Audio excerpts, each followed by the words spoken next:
안녕하세요. 책 속에 길이 있다. 책 읽어주는 별쌤입니다.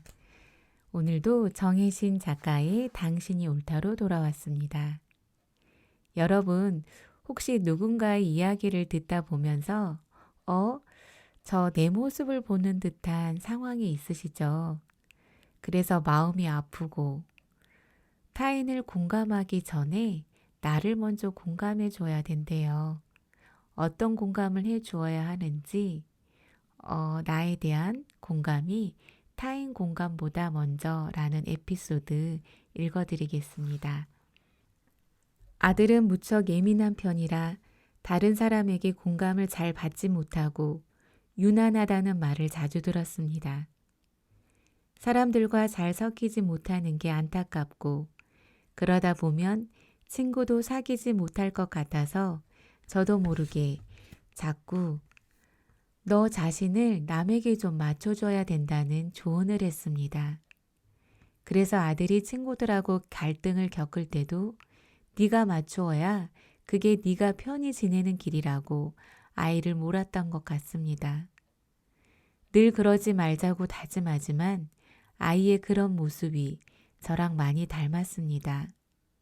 저희 그런 면 때문에 저도 지금까지 외롭게 지내온 건 아닌가 하는 생각이 들었습니다. 그래서 자꾸 아이 편이 아니고 남의 편을 들게 됩니다. 아이에게 제 마음을 있는 그대로 말했습니다. 이유가 어쨌든 늘 너희 편이 되지 못해서 미안하다고, 아이가 울면서 고맙다고, 이제는 괜찮다고 말했습니다. 누군가의 속마음에 깊이 주목하고 귀 기울이기 시작하면 반드시 자기 내면의 여러 마음들이 떠오른다.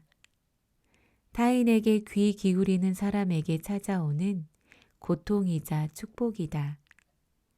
자기 내면을 알 수 있고 치유할 수 있는 기회라서 축복이고 힘들어지고 혼란스러워지는 과정을 거쳐야 해서 고통이다. 그녀도 아들을 이해하기 위해 깊이 고민하던 끝에 자기를 만난 것이다. 누군가의 속마음을 듣다 자기를 만나면 버선발로 뛰어나가서 반겨야 한다. 내 지난 세월을 누군가에게 다시 이야기하는 과정을 통해서 나도 동시에 공감받을 수 있어야 한다. 그렇지 않으면 아들 얘기를 한다지만 실은 계속 자기 얘기를 하게 된다. 아들 걱정을 한다지만 사실은 지난 시절 자신의 상처와 불안, 회한을 무한반복하게 된다. 내 문제가 해결되지 않으면 아들을 제대로 이해하고 만날 수 없다. 자기 모습만을 무한투사하며 불안하게 된다. 이미 아들과의 관계가 없는 일이 된다. 내 상처 속에 매몰돼서다. 너를 공감하는 일과 내가 공감받고 싶은 일이 있을 땐 항상 내가 공감받는 일이 먼저다. 내가 공감받아야 비로소 왜곡되지 않는 시선으로 너를 제대로 공감할 수 있다. 타인을 공감하는 일보다 더 어려운 것은 자신을 공감하는 일이다. 자신이 공감받아야 한다는 사실을 인정하는 것이다.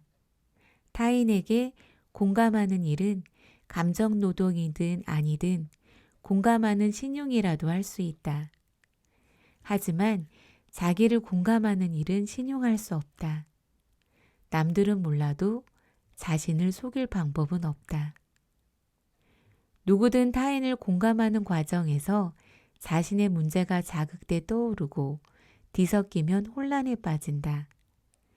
그때의 혼란은 자기 치유와 내면의 성숙을 위한 통과 의례 같은 반가운 혼란이다. 어떤 종류이든 혼란은 힘들다. 에너지 소모가 극심해서다. 그럼에도 나에 대한 혼란은 반가운 손님이다. 꽃 본 듯 반겨야 한다.